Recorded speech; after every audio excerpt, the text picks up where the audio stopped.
हम जो टॉपिक पढ़ेंगे that is sexual reproduction in fungi. ये जानने की कोशिश करेंगे कि फंजाई में सेक्सुअल रिप्रोडक्शन कैसे होती है। तो फंजाई में अगर हम सेक्सुअल रिप्रोडक्शन के हवाले से देखें तो हमें पता चलता है कि फंजाई जिसको डिफरेंट ग्रुप्स में डिवाइड किया गया है, मुख्तलिफ ग्रुप्स में जो फंजाई पाए जाते हैं उनमें सेक्सुअल रिप्रोडक्शन डिफरेंट तरीके से होती है। कहने का मतलब ये है कि तमाम फंजाई जो हैं उनमें सेक्सुअल रिप्रोडक्शन किसी एक तरीके के ज़रिए, किसी एक पैटर्न से नहीं होती, बल्कि डिफरेंट ग्रुप्स में जो फंजाई रखे गए हैं, तमाम डिफरेंट ग्रुप्स में जो फंजाई रखे गए हैं उनमें डिफरेंट तरीके से सेक्सुअल रिप्रोडक्शन होती है।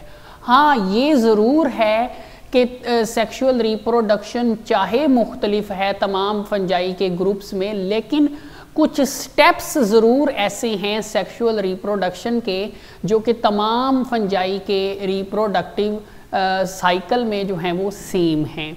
जैसा कि बुक में मेंशन किया गया है, detail of sexual reproduction very in different groups of fungi, कि फंजाई के डिफरेंट ग्रुप्स में सेक्सुअल रिप्रोडक्शन की जो डिटेल है वो डिफरेंट है, क्योंकि डिफरेंट तरीके से रिप्रोडक्शन होती है।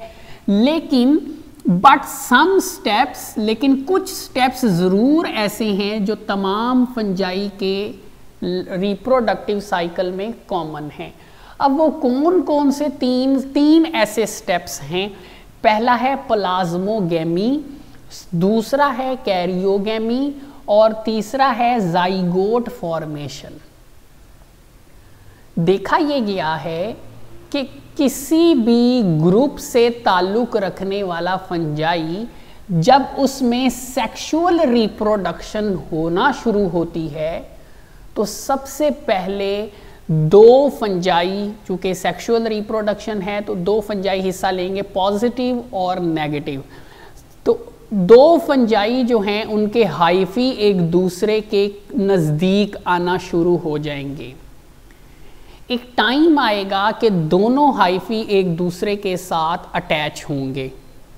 जैसे ही अटैच होंगे वो एक दूसरे से जो हैं वहाँ पर फ्यूजन होगी, जिसके नतीजे में दोनों हाइफी का जो साइटोप्लाज्म होगा वो आपस में मिक्स हो जाएगा, जिसे हम प्लाज्मोगेमी का नाम देंगे।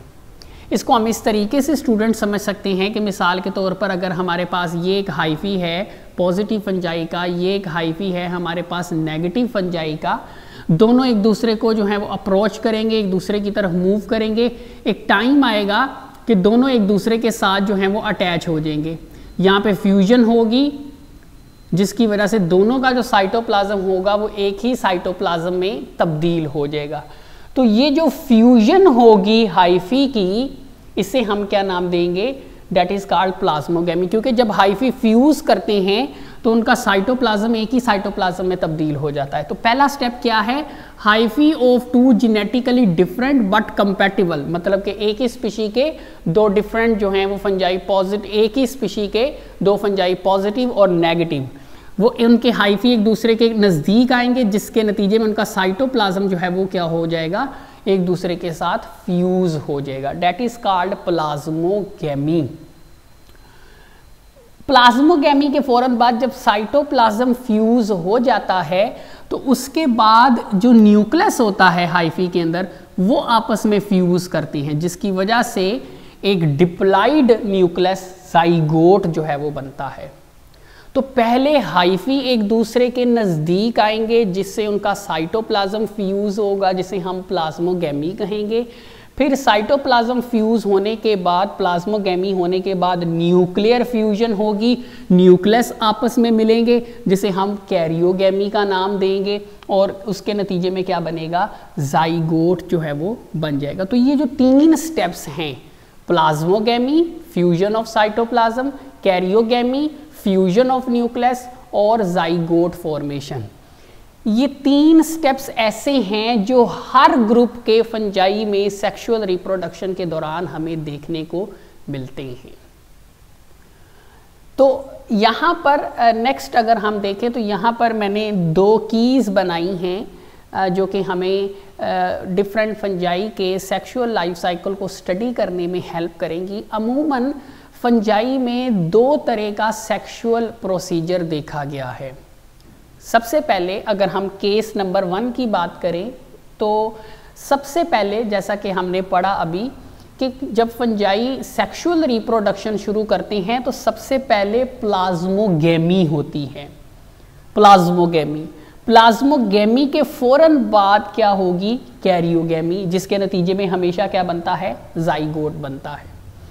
अब ये जो जाइगोट बनेगा ये क्या करेगा? ये माइटोसिस के ज़रिए ग्रो करेगा, ग्रो करके चंद एक हाइफी जो है वो उसमें तब्दील हो जाएगा। फिर वो जो हाइफी होंगे उनमें मियोसिस होगी, वो हाइफी मैच्योर होंगे, मैच्योर होने के बाद उनमें सैक लाइक स्ट्रक्चर स्पोरेंजिया बनेगा, जिसमें मियोसिस होगी, स्पोर्स बनेंगे और वो स्पोर एनवायरनमेंट में रिलीज़ कर दिए जाएंगे और वो स्पोर जिस जगह पर फॉल करेंगे, जिस जगह पर गिरेंगे, वहाँ पर कंडीशन फेवरेबल होंगी तो एक नए फंजाई में तब्दील हो जाएंगे। ये तो एक पहला केस देखा गया है कि जिसमें प्लाज्मोगेमी के फ़ौरन बाद कैरियोगेमी हो रही है, जाइगोट बन रहा है। वो जाइगोट माइटोसिस के ज़रिए ग्रो करेगा, ग्रो करने के बाद मियोसिस होगी, स्पोर्स बनेंगे और उन स्पोर्स से नए फंजाई जो हैं वो पैदा होंगे। लेकिन बाज़ फंजाई जो हैं उनमें थोड़ा सा डिफरेंट सेक्सुअल लाइफ साइकिल भी देखा गया है। उसमें क्या होता है कि प्लाज्मोगेमी होती है, प्लाज्मोगेमी होने के बाद फ़ौरन कैरियोगेमी नहीं होती, बल्कि प्लाज्मोगेमी होने के बाद वो स्ट्रक्चर जो है वो ग्रो करना शुरू कर देता है। मतलब कि जब हाइफी आपस में फ्यूज़ होते हैं, उनका साइटोप्लाज्म आपस में फ्यूज़ होता है, तो बजाय कि कैरियोगेमी हो वो हाइफी क्या करना शुरू कर देते हैं? ग्रो करना शुरू कर देते हैं और ग्रो करके ख़ास बॉडी में तब्दील हो जाते हैं, ख़ास स्ट्रक्चर में तब्दील हो जाते हैं। फिर उसके बाद कैरियोगेमी होती है। कैरियोगेमी होगी तो हमेशा क्या बनेगा? जाइगोट बनेगा। अब यहाँ पर जो जाइगोट बनेगा वो डायरेक्ट करेगा मियोसिस। हालांकि ऊपर जाइगोट क्या कर रहा था? माइटोसिस। अब माइटोसिस यहाँ पर इसलिए नहीं होगी, माइटोसिस ऑलरेडी हो चुकी है। ग्रोथ यहाँ पर इसलिए नहीं होगी, ग्रोथ ऑलरेडी हो चुकी है। लिहाजा अब जाइगोट डायरेक्ट मूव करेगा मियोसिस, स्पोर्स बनेंगे और नए फंजाई जो हैं वो डेवलप हो जाए। तो ये 2 तरह का life cycle, sexual life cycle fungi में जो है वो देखा गया है, जो कि आगे हमने फंजाई के डिफरेंट ग्रुप्स में पढ़ना भी है।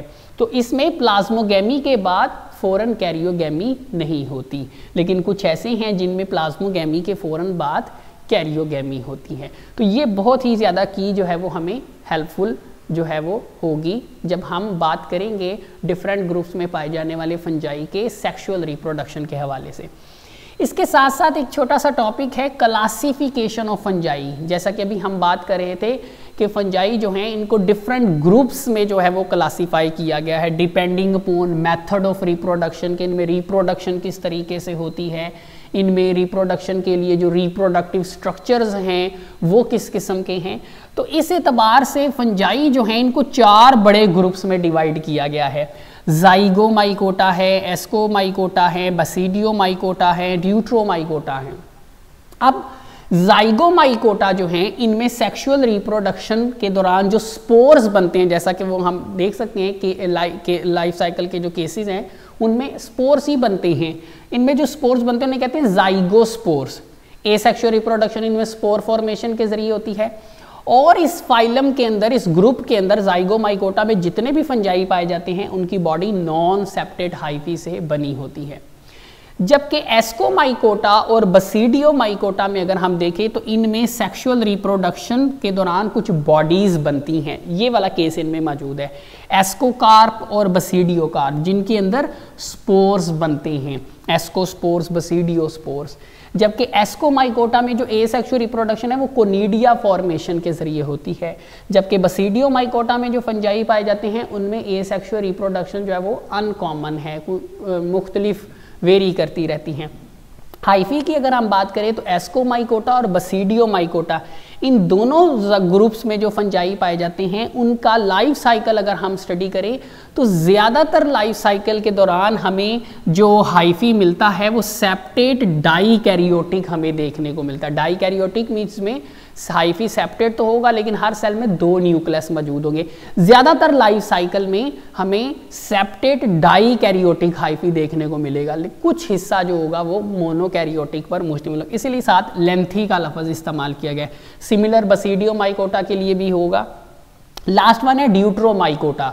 ये वो ग्रुप है जिसमें ऐसे फंजाई रखे जाते हैं जिनमें सेक्सुअल रिप्रोडक्शन नहीं होती, जबकि ए सेक्सुअल रिप्रोडक्शन इनमें कोनिडिया के जरिए होती है। और हाइफी की अगर हम बात करें तो इसमें मल्टीपल टाइप्स के फंजाई हैं, तो उनमें कभी सेप्टेट हाइफी होगा, नॉन सेप्टेट हाइफी भी होगा, मोनोकैरियोटिक सेप्टेट, डाईकैरियोटिक, तो वेरी करता रहेगा। तो ओवरऑल फंजाई जो हैं इनको 4 ग्रुप्स में डिवाइड किया गया है और नेक्स्ट लेक्चर्स में हम हर ग्रुप में मौजूद फंजाई जो हैं उनमें सेक्सुअल रिप्रोडक्शन कैसे होती है उसके बारे में जो है वो हम पढ़ेंगे।